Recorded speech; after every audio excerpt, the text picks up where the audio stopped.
televidentes, sean todos ustedes bienvenidos a Primera Página. En este año 2015 continuamos con invitados especiales para que todos ustedes conozcan la manera como en Ocaña o por fuera de nuestra ciudad muchas personas están trabajando desde diferentes aspectos para beneficiar lógicamente a nuestra comunidad. Queremos iniciar esta nueva temporada de Primera Página invitando a un ocañero. Él es José Miguel Navarro Soto, dedicado a algo que de pronto no todos comprendemos a cabalidad en qué consiste y cuáles pueden ser las bondades o dificultades de este tipo de trabajo.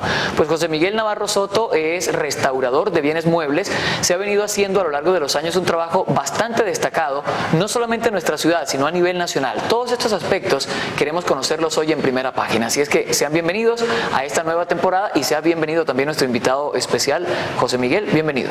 Buenas tardes, Raúl. Muchas gracias por la invitación. Pues esperamos que esta charla que vamos a tener sea una forma de llegarle a la ciudadanía para que conozca el trabajo que se está haciendo en la disciplina de la restauración en Ocaña. Bueno, José Miguel, para comenzar de pronto a ubicarnos un poco, el tema de restauración, el tema del restaurador, ¿en qué consiste? ¿Cuál es el trabajo como tal de esta persona? Pues la disciplina de la restauración básicamente consiste en la recuperación de los valores que ciertos objetos han perdido a través del tiempo. Tenemos el caso de obras que son muy antiguas y que a través del tiempo han sido modificadas por diferentes circunstancias. Entonces, desde la restauración, a partir de unos estudios que se desarrollan, se puede recuperar en parte esos valores que han sido modificados o que han sido afectados, para devolverle en parte la originalidad a ese objeto. ¿Qué se busca precisamente con retornar a lo básico o a la originalidad que mantuvo un objeto en particular? Lo que se quiere precisamente es eso, es volver al estado como fue concebido el objeto, con sus características estéticas, históricas, técnicas, para que la gente lo pueda disfrutar como fue concebido y que ojalá este pueda permanecer durante muchos años más. ¿Qué lo motivó precisamente a inclinarse por esta rama del arte? Considero, hace parte del arte, ¿cierto? Sí, claro, sí. ¿Qué lo motivó? Pues yo había estudiado Bellas Artes en la Universidad Nacional, había llegado aquí a Ocaña a trabajar como profesor en el Colegio Artístico Rafael Contreras Navarro, y estando en ese proceso llegó una invitación para hacer un taller de inventario de patrimonio mueble en Ocaña, que venía del antiguo Ministerio de Cultura, el Instituto de Cultura de Colombia. Entonces me hice partícipe de ese taller y ahí conocí lo que era la restauración, y desde ese momento dije, esto es lo mío, y me encaminé desde ese momento a tratar de estudiar la restauración, y bueno, ya lo logré hacer en la Universidad Externado de Colombia. Y después de un tiempo de muchas experiencias en Bogotá, en Cartagena, en Popayán, en el exterior, pues las circunstancias me trajeron a Ocaña. Lo tenía en mente desde un principio venir a Ocaña después de recoger muchas experiencias para poner en práctica la disciplina de la restauración. Y aquí estoy, llevo 8 años y creo que se están empezando a lograr algunas cosas. ¿Qué se necesita, José Miguel, cuando uno quiere ser restaurador? Se necesita gusto, yo creo que por el arte, gusto por el patrimonio, gusto por la herencia que nos dejaron nuestros antepasados, y también el reconocimiento de ese patrimonio y el reconocimiento de esos objetos que ayudan a escribir la historia de un pueblo. Es lamentable que de pronto en estos tiempos modernos la gente termina no apreciando mucho la historia, o sea, considera que ese tipo de cosas, por ejemplo, hacen parte del pasado y que en el pasado se deberían quedar. Hace falta de pronto una sensibilidad mayor frente a esos temas. Alguien dice que si no se reconoce la historia, se condena a ese pueblo a volverla a repetir, y que el reconocimiento de la historia es lo que ayuda para que en el presente se pueda trazar lo que va a ser el futuro de un pueblo. Creo que en eso hemos fallado mucho en Ocaña, hemos desconocido mucho a nivel de inmuebles y de muebles. Inmuebles son los edificios, las casas, y muebles son los objetos que están dentro de ellos, que se pueden mover de un sitio a otro. Creo que hemos dejado perder mucho por diferentes circunstancias, y eso nos ha marcado un poco con el hecho de no reconocernos cómo somos los ocañeros y de dónde venimos. Entonces creo que ahí está el punto. ¿En qué podríamos en Ocaña estar muy bien en materia de bienes muebles y en qué definitivamente deberíamos prestar atención porque podríamos perder parte de nuestra historia? Pues la verdad es que para lo que tuvo Ocaña, porque precisamente con el trabajo que estoy realizando ahora he tenido la posibilidad de tener acceso a los archivos eclesiásticos, a los archivos de Ocaña, entonces me he dado cuenta que hubo mucho. Como te decía hace un momento, desafortunadamente no hemos valorado esas cosas y se han perdido. Hay todavía pocas cosas de mucho valor.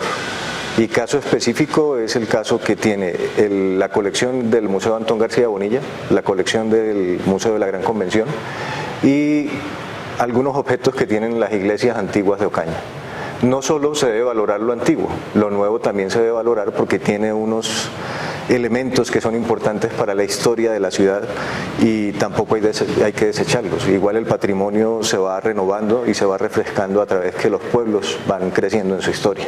José Miguel, en materia de arte particularmente, me imagino que las diferencias son muchas en relación a cómo se manejaba el arte en el pasado y cómo se maneja en el día de hoy.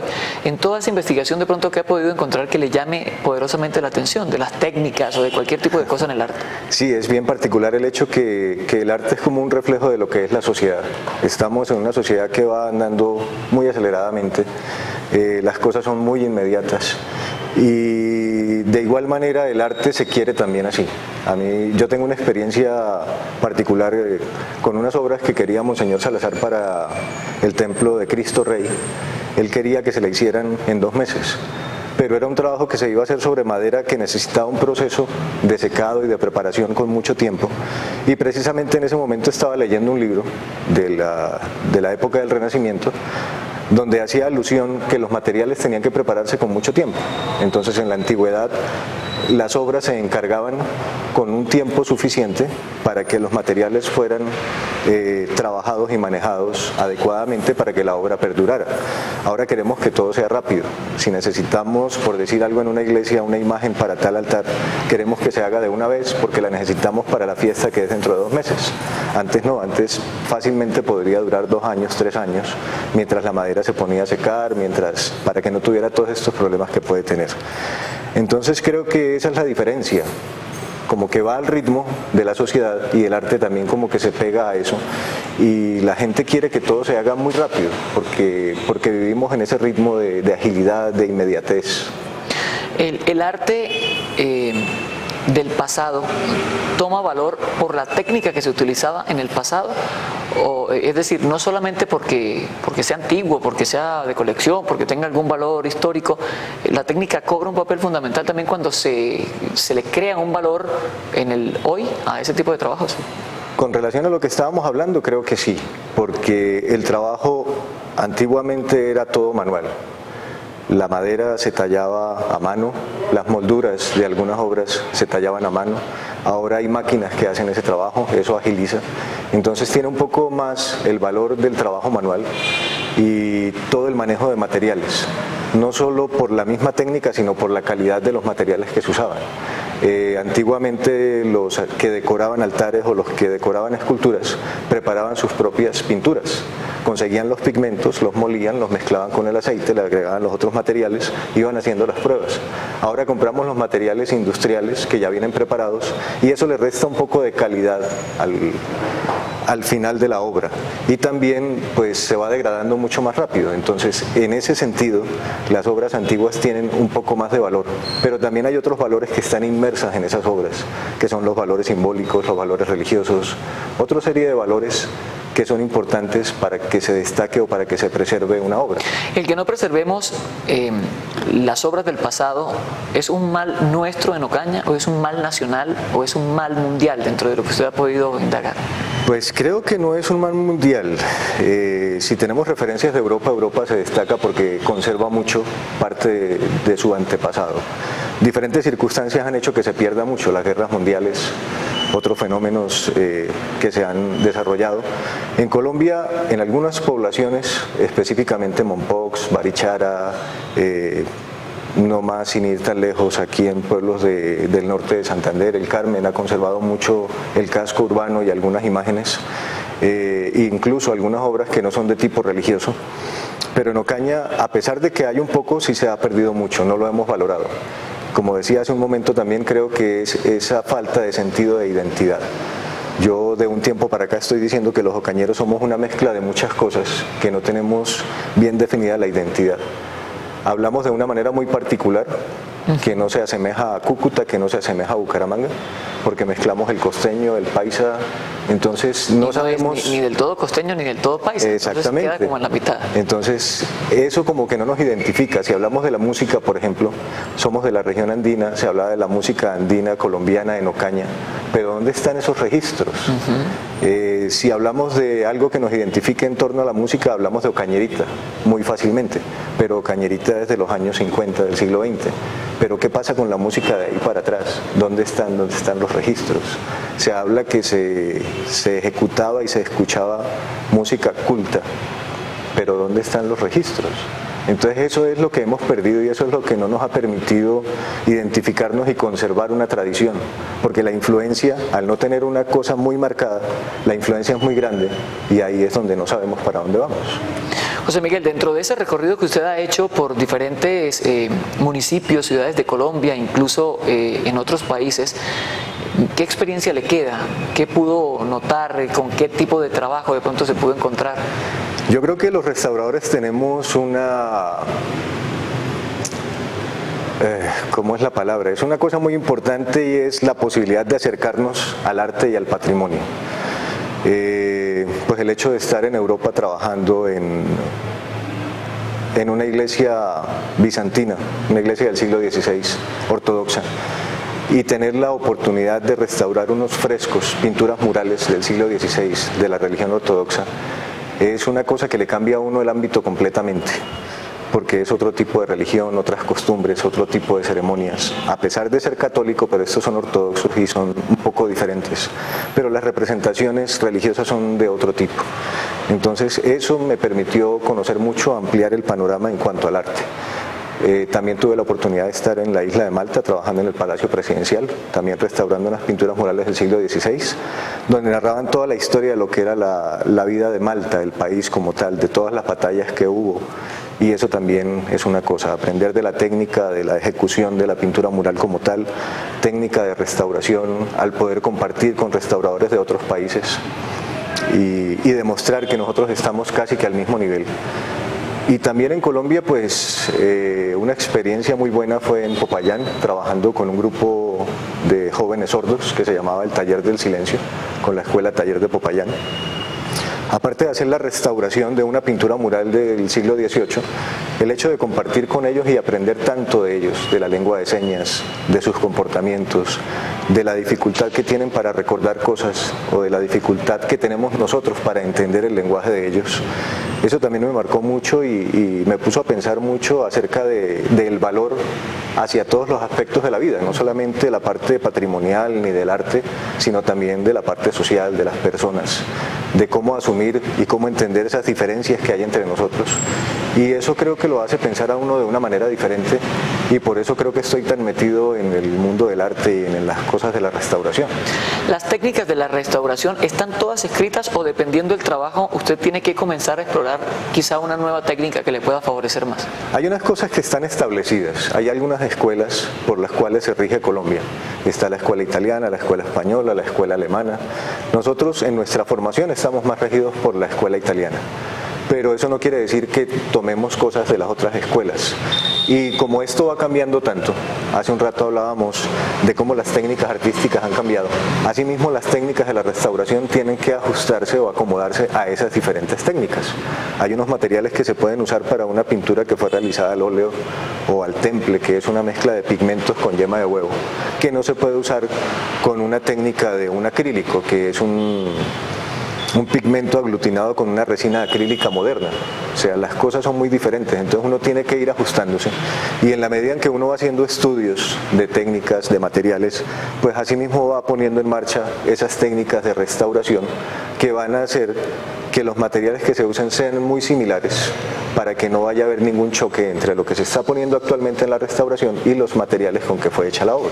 Cuando no existe, José Miguel, un registro de la obra original, ¿cómo se puede restaurar? Es decir, ¿cómo no terminar afectándola más de lo que ya está, digámoslo así? Qué pregunta clave y muy importante.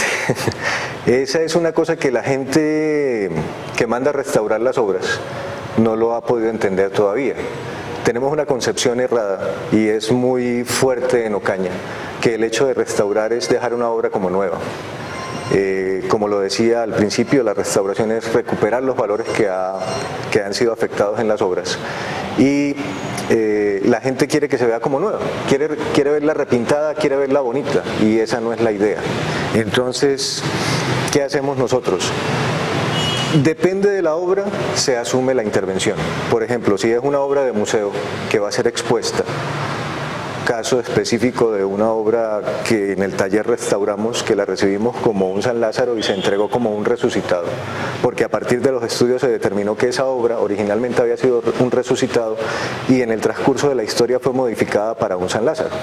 Entonces, para volverla a San Lázaro le mutilaron parte del cabello, le cortaron los brazos y los acomodaron para que él portara una muleta y un bastón, le mutilaron parte de un manto que tenía.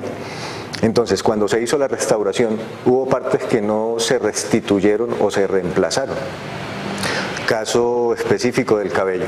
Había sido mutilado el cabello para darle la apariencia de anciano y de calvo, y esa parte se dejó así. ¿Qué pasa con eso? La misma intervención que tuvo la obra y la forma como se aborda sirve para pedagógicamente llegarle al público que visita el museo. Entonces, como son obras que están expuestas, no necesitan ser complementadas. Ahora pasamos a una obra de culto vivo, por decir algo. La imagen de la Virgen Dolorosa de las procesiones de Semana Santa de Ocaña. Si a ella le falta un dedo porque sufrió un accidente y el dedo se perdió, pues yo no puedo sacar en procesión la imagen de la Virgen sin un dedo, porque hay algo de comunicación entre el feligrés y la imagen que no me permite que el feligrés la reciba de tal manera, sin un dedo. Entonces, si hay una documentación que permita que el dedo se pueda volver a hacer, que se pueda volver a tallar y que se pueda ubicar de la manera como estaba originalmente, se aborda de esa manera. Pero también hay cosas que se pueden abordar de otra manera. Si el objeto es muy grande, en el caso del retablo mayor de la Catedral de Santa Ana, se pueden presentar de alguna manera partes u objetos restaurados que en la lectura general no van a ser tan visibles y que pueden pasar en la lectura general como no percibibles. Entonces, depende del objeto. Él mismo va diciendo, hágame esto, presénteme estéticamente de esta manera, y así es que hay que abordar la restauración. Obras que de pronto usted haya tenido la oportunidad de conocer y que admire profundamente en Colombia, bien sea por la forma como se elaboró o por la forma como se restauró, y lo mismo en cualquier otro país. Hay un caso muy especial y es la Piedad de Miguel Ángel en el Vaticano. Tuve la oportunidad de verla y la emoción es muy grande al ver la perfección que logró Miguel Ángel de un bloque de piedra, lograr tantas texturas como si fueran reales, la carne, la tela, todo esto fue una cosa que me impactó muchísimo. En Colombia hay obras muy importantes en el Palacio Arzobispal de Bogotá y en el Museo del Seminario Mayor de Bogotá, obras de artistas colombianos del siglo XVIII, obras que fueron traídas de Europa. Y asimismo también obras que han sido restauradas, también en el Museo Nacional de Colombia, en el Museo de Arte Colonial en Bogotá. Y me llama mucho la atención unas obras que pertenecen a la Capilla del Sagrario de Bogotá, obras de Gregorio Vázquez de Arce y Ceballo, que fueron restauradas con una gran calidad, con una buena técnica y con una buena profesionalidad. Hoy en día se pueden encontrar quizás escultores como en el pasado. Yo tuve la oportunidad también de observar la Piedad de Miguel Ángel pues en vivo, y es absolutamente impresionante. Los pliegues de la ropa, los gestos, o sea, cualquier tipo de aspecto que uno le mire, es increíble. Hoy podemos encontrar escultores de ese tipo, o qué pasaba o qué ocurría en el pasado para que se hiciera de esa manera tan perfecta. Volvemos a lo que hablábamos hace un rato, el acelere de la sociedad, el que la gente quiera que las cosas se hagan tan rápido. En la antigüedad las personas se dedicaban todo el tiempo al arte.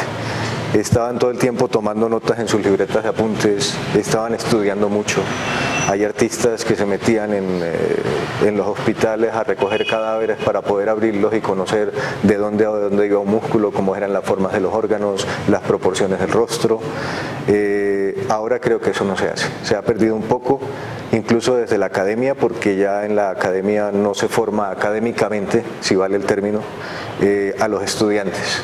Desde un principio que llegan a la academia les dan la libertad para expresar lo que ellos quieran, que es el reflejo de lo que está pasando, porque el arte se volvió efímero, ya no hay una obra de arte en general que se haga para que perdure mucho tiempo, sino que se puede exponer en esta sala del Club Ocaña, se recoge y se expone en el Museo Nacional en Bogotá, pero ya no es igual. En cambio, si la escultura de la Piedad de Miguel Ángel está en el Vaticano y la prestan para una exposición en Alemania, sigue siendo la misma obra con sus mismos valores. El arte ahora se volvió efímero y la gente ya no se dedica a eso, a trabajar, a hacer muchos ensayos, a desechar lo que no le sirve, a ganar de lo bueno que ha obtenido en todos esos ensayos y poder obtener un resultado de buena calidad. Se consiguen, en Colombia todavía algunos talleres en Pasto, en Antioquia, pero es muy marcado, y sobre todo la escultura en madera en Quito. Tienen una tradición muy marcada desde la época de la colonia que todavía se conserva y siguen haciendo trabajos de muy buena calidad. Hay un trabajo suyo que le está interesando mucho a la comunidad de Ocaña y que usted, me imagino, le debe también interesar que la comunidad conozca lo que se está haciendo y que entienda lo que se está haciendo, y es la restauración del retablo de la catedral, la iglesia más importante que tenemos en toda esta región. ¿En qué consiste particularmente ese trabajo? Y vamos a comenzar en este espacio que nos queda de ilustrar a la comunidad como tal. ¿Qué es el trabajo que se está haciendo allí? El trabajo que se está haciendo con el retablo de la catedral es un trabajo que se inició hace 8 años. Las acciones de restauración se iniciaron el 26 de diciembre de 2014, pero todo el proceso previo se inició hace 6 años, cuando yo llegué a Ocaña. Estaba con la inquietud de trabajar por ese objeto patrimonial que me di cuenta que tenía muchos deterioros, pero que así como tenía deterioros, tenía muchos elementos importantes a nivel estético, significativo, religioso, artísticos y patrimoniales que valía la pena conservar. Entonces me di a la tarea de empezar a hacer todo el proceso. Coincidió que el obispo Jorge Enrique Lozano me llamó para decirme que le hiciera el proyecto para restaurar. Hubo muchas cosas que no permitieron que el proyecto fluyera como se debía, pero incluso se hizo el proyecto. De parte mía fui a presentarlo a unos restauradores que trabajaban con el Instituto Italo-Latinoamericano, con quien había tenido la oportunidad de participar en un curso de formación en Bolivia. Me dijeron que el proceso era largo por todo lo que conllevaba, pero no me di como me cansé, no, seguí, hasta que en el año 2011 salió una convocatoria del Fondo de Embajadores de Estados Unidos y alguien me dijo, ¿por qué no presentas la propuesta? Escogían un proyecto por país, lo presenté, afortunadamente seleccionaron ese proyecto y lo cofinanciaron junto con la catedral para hacer los estudios preliminares, que es un requisito que se debe hacer para la restauración, porque el retablo de la catedral cuenta con declaratoria como bien de interés cultural de carácter nacional. Entonces ya eso le da un estatus que requiere que se cumplan unos requisitos. Entonces así fue, se hicieron los estudios. Al final de 4 meses se obtuvo el informe que se envió al Ministerio de Cultura. La parte de bienes muebles de la Dirección de Patrimonio estudió, aprobó en cuanto a la parte de estudios, de propuesta técnica, de propuesta económica, de tiempos, y empezamos con la tarea nuevamente. Salió nuevamente la convocatoria al Fondo de Embajadores de Estados Unidos, lo iba a presentar, y coincidencialmente en los días que lo iba a presentar del Ministerio de Cultura me llamaron a decirme, no presente el proyecto, que nosotros lo presentamos como institución. Y luego de todo el proceso de selección volvió a ser elegido el retablo de Ocaña junto con otras cosas que ellos presentaron. Y bueno, después de todo este proceso preparatorio estamos iniciando. El proyecto general está planteado para desarrollar en 18 meses. Los recursos económicos que aportó el Fondo de Embajadores de Estados Unidos da para la primera etapa. El proyecto se dividió en 3 etapas. Entonces la primera etapa se está iniciando y consiste precisamente en eso, en eliminar todas esas intervenciones que ha tenido el retablo a través del tiempo.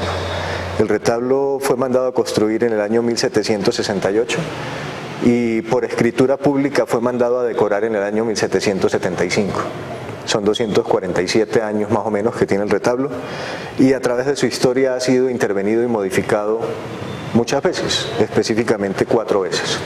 Entonces, esta primera etapa que estamos haciendo es eliminando todas esas intervenciones que tuvo y mejorando la estabilidad de la madera, porque todo el retablo está fabricado en madera, porque ha sido atacado por insectos que han debilitado un poco la estructura. Entonces estamos en ese proceso, y ya las otras dos etapas siguientes son las que tienen que ver más con la presentación estética, con el reemplazo de algunas tallas, con la forma como está representada esta decoración, y hay que corregir y hay que complementar. Esa es la parte que sería.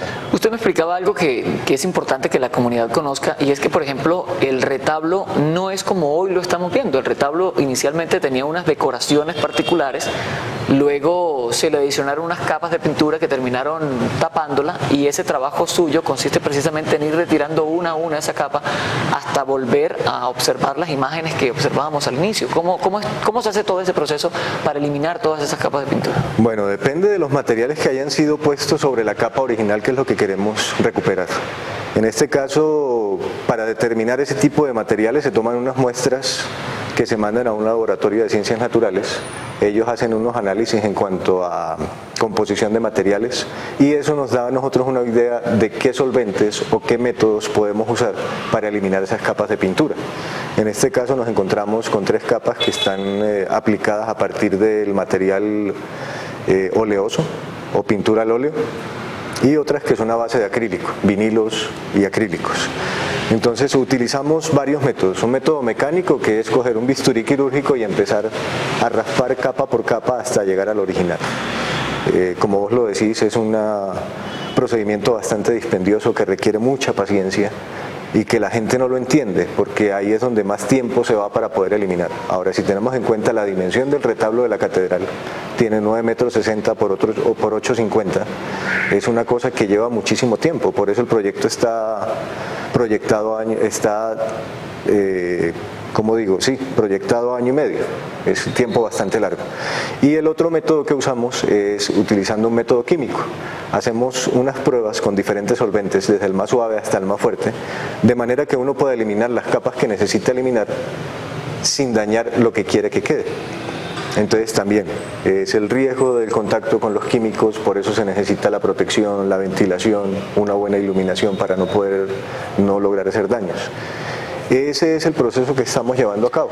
Y aquí retomo algo que usted nos decía hace un momento, y es que, por ejemplo, tuve la oportunidad, porque usted me permitió observar parte del trabajo que están desarrollando, y es que, por ejemplo, si originalmente una parte del retablo tenía unas flores dibujadas, pues seguramente luego de 3 capas de pintura que a lo largo del tiempo se le colocó y que ahora ustedes le están retirando, pues de pronto la flor no va a quedar como originalmente estaba la flor. Y voy a lo siguiente, porque ya usted lo manifestó, no es coger y volver a pintar la flor. Ajá. ¿Cierto? O sea, el trabajo es recuperar lo que se pudo recuperar, tratar de mejorarlo, pero no intervenirlo de tal forma que lo vaya a afectar de otra manera. Exactamente, eso también es muy importante, y es preciso para que la comunidad lo entienda. Y el hecho que los haya invitado a ustedes es el mismo hecho que quiero que toda la comunidad tenga presente, que si quieren conocer la disciplina de la profesión como tal, que vayan a la catedral y puedan mirar de cerca qué es lo que se está haciendo, y así se va a entender más fácil. Relacionado con esa parte técnica, sí, efectivamente hay que tener en cuenta que los objetos van sufriendo algunos deterioros con el paso del tiempo. Generalmente cuando se les aplica una capa de protección para que no se dañen, como el nombre lo indica, esa capa de protección con el tiempo se va amarillando, se va oscureciendo, y por eso en algunas iglesias antiguas vemos cuadros con apariencia oscura y los reconocemos que son antiguos.